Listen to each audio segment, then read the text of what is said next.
Bienvenidos a esta tercer charla en el marco de Clever Girl. Vamos a volver a hablar de cine. Dijimos que vamos a pasar por diferentes disciplinas dentro del arte. En estas primeras nos detuvimos en cine y series. Hoy vamos a hacer, seguramente las que vengan ya van a ser un poco más variadas y vamos a hablar un poquito más de lleno de música. Pero para ir como enganchando un poco con la onda de la música, vamos con una película en la cual la música es muy importante. Me estoy refiriendo a Todos Somos Extraños o All of Us Strangers, una película que está en este momento en salas, así que pueden terminar de ver este video e ir a verla.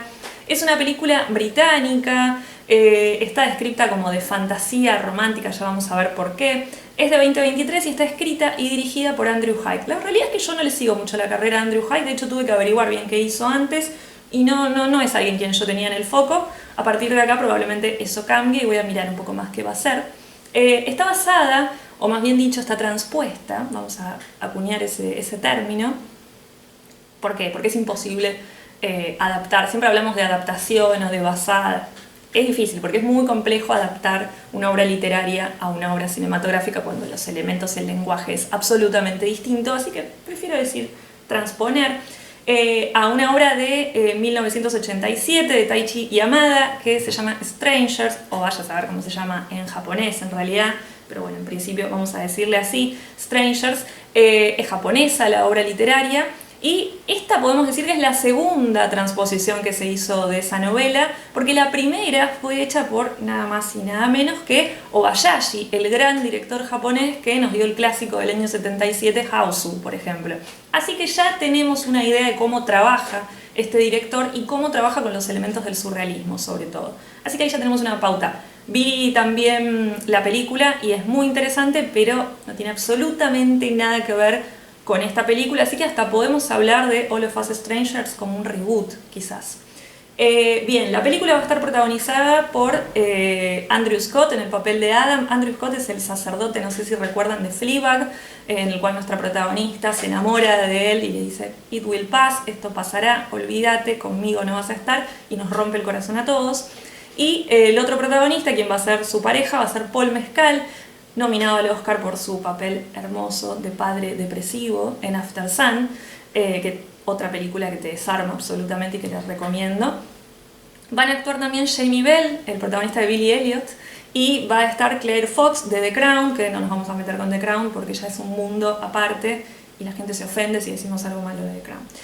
Entonces, como les decía, es la segunda adaptación. Les recomiendo también la de Obayashi, pero véanla con otros ojos totalmente diferentes. Ahora vamos a ver por qué. Resumiendo un poco de qué se trata, ustedes van a ver que yo miro hacia allá porque ahí tengo mis apuntes en realidad, como para que entiendan. De hecho lo deben saber porque seguramente se ve en el reflejo de los anteojos. La película entonces nos va a presentar la historia de Adam. Adam es un guionista de cine que está buscando escribir un guión que refleje su propia historia de vida. Ahora nos vamos a enterar su historia de vida. En la película igual ya les quiero decir para arrancar que no sobran las explicaciones. Hay un montón de cabos sueltos que quedan y que ya les explicaré después por qué pienso que eso sucede y para qué sirve que eso suceda. Él vive en un complejo de departamentos que está casi deshabitado. El único al que se va a cruzar ahí es a Paul Mescal, en el rol de Harry. Suerte la de él. Y van a comenzar una historia de amor. Harry se va a presentar como alguien que cuanto menos tiene problemas de consumo con alguna sustancia. Bueno, como les decía, van a comenzar una historia de amor y allí nos vamos a enterar de la historia familiar de Adam, como a través de las conversaciones de la pareja. Entonces, lo que nos vamos a enterar es que él perdió a sus padres a los 10 años en un accidente y de ahí fue a parar a vivir con su abuela y demás y toda una historia que no es tan importante, pero lo que sí es importante es que él tiene como un gran trauma, una pérdida ahí muy temprana en su vida, y nos vamos a enterar solo a través de sus charlas con este personaje. Ahora viene la locura, el ingreso a lo fantástico, ¿no? Tiene que ver que en pos de la escritura de este guión que les mencionaba antes, en el que él quiere reflejar su vida, él va a comenzar a visitar la casa de su crianza, en las afueras de Londres, y se va a encontrar con que ahí existe una especie de zona franca en la que él puede reencontrarse con sus padres que se mantienen en el mismo estado en el que estaban antes de morir, no solo vivos, sino también con la misma edad que tenían y demás. O sea, la última vez que él los vio, así están en su casa. Él puede ir a visitarlos las veces que él quiera y puede comenzar a resolver un montón de problemas que él tenía con sus padres en esos encuentros que podemos catalogar como, o como se ha catalogado en todo lado, como fantasmagóricos de hecho. Pero ahora vamos a ver de qué manera la película resuelve esto. Bien, en esos encuentros él va a resolver diferentes cuestiones, como les decía, por ejemplo la cuestión de su orientación sexual. Se va a ver muy bien reflejados los cambios entre un Londres de los 80 y el Londres del 2023, eso va a estar muy bien reflejado también. Y se van a dar esas dos tramas en paralelo, por una parte, por un lado la romántica con Paul Mescal y por otro lado la trama en la que él va a visitar a sus padres como si fuera que va a visitar a sus padres vivos, pero en realidad sabemos que sus padres están muertos y que lo que él está visitando es algo que queda como en una especie de limbo o en ese contrato con el público del cual ahora vamos a charlar. La película en general, como para resumir un poco, nos viene a hablar de la soledad, sobre todo del aislamiento, el aislamiento en una gran ciudad porque están en Londres, pero sin embargo se ocupa de mostrar el aislamiento espacial también en los planos, mostrando unos planos muy abiertos en los cuales se ven paredes muy grises, que gracias al director de fotografía, que es excelente, Ramsey, que también es el director de fotografía de She Will, una película de Charlotte Colbert de 2021, que se las recomiendo muchísimo también, que vira un poco hacia el terror, pero que es un peliculón también. Así que vamos a ver el aislamiento directamente en esos planos, aún sabiendo que estamos en Londres, lo cual ya me parece por demás interesante. Algunas claves para entrar en el universo de All of Us Strangers, o Todos Somos Extraños, como le llaman acá. Para mí, para empezar, y es ineludible, la cuestión del fantasma. Esto es algo que no podemos eludir a la hora de analizar, aunque sea mínimamente la película. Aclaremos algo que, bueno, aclaremos primero que la película nos pide firmar una especie de contrato de confianza. A ver, esto pasa siempre en el cine, siempre existe ese contrato de confianza. Pero en el caso de las películas con una narrativa que es superficialmente realista, pero que se permite incursionar en el fantástico, como les contaba de esta película, y naturaliza elementos en la realidad diegética que construyen todo ese universo propio de la película, pero que sabemos que son elementos que en lo real no podrían darse de esa manera, digamos que ese contrato con la película se vuelve mucho más vigente y tenemos que estar como mucho más en acuerdo con aquello que firmamos. Bien, empezando con eso, podemos decir que la película fue descrita muchas veces o pensada, lo podemos ver si hacemos una búsqueda hasta rapidísima en Google, como se ha hablado de ella en la prensa, por lo menos en Argentina. Y se habla de la idea siempre del fantasma, una historia de amor y fantasmas, una historia de tristeza y fantasmas, de aislamiento y fantasmas. Bueno, pero creo que ahí, si le sacamos un poco el peso a la palabra fantasma, es allí donde radica, o si la desarticulamos y la volvemos a armar de otra manera, es ahí precisamente donde radica el valor de esta película. Bien, es una película de fantasmas, innegable eso, hermoso al mismo tiempo me parece, pero que ubica ese concepto del fantasma que muchas veces es propio de las películas del género terror, lo va a ubicar en un lugar, en un terreno más bien de lo emocional.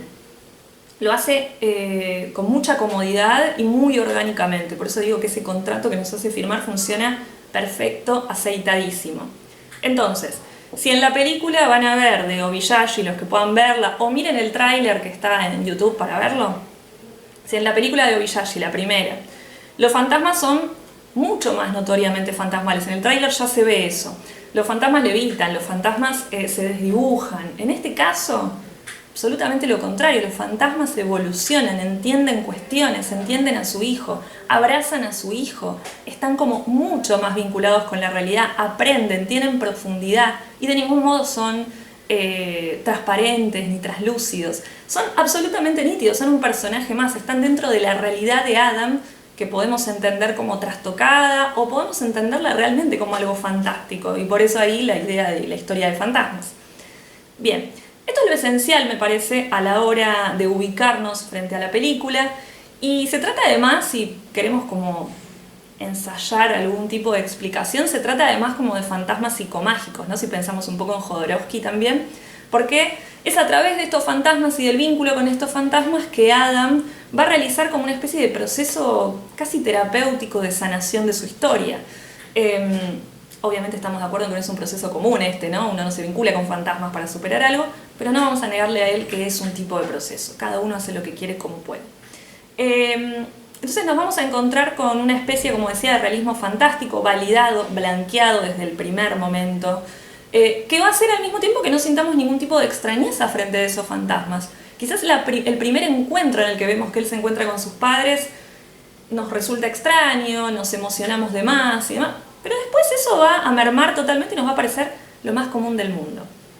Entonces el fantasma de los padres va a estar, pero también va a ser el fantasma de una época pasada en la que los padres no se vinculaban bien con los hijos, en el que la cuestión de la homosexualidad era absolutamente un tabú y demás. Entonces la película también va a permitir ver cómo se articula el pasado con el presente de alguna manera.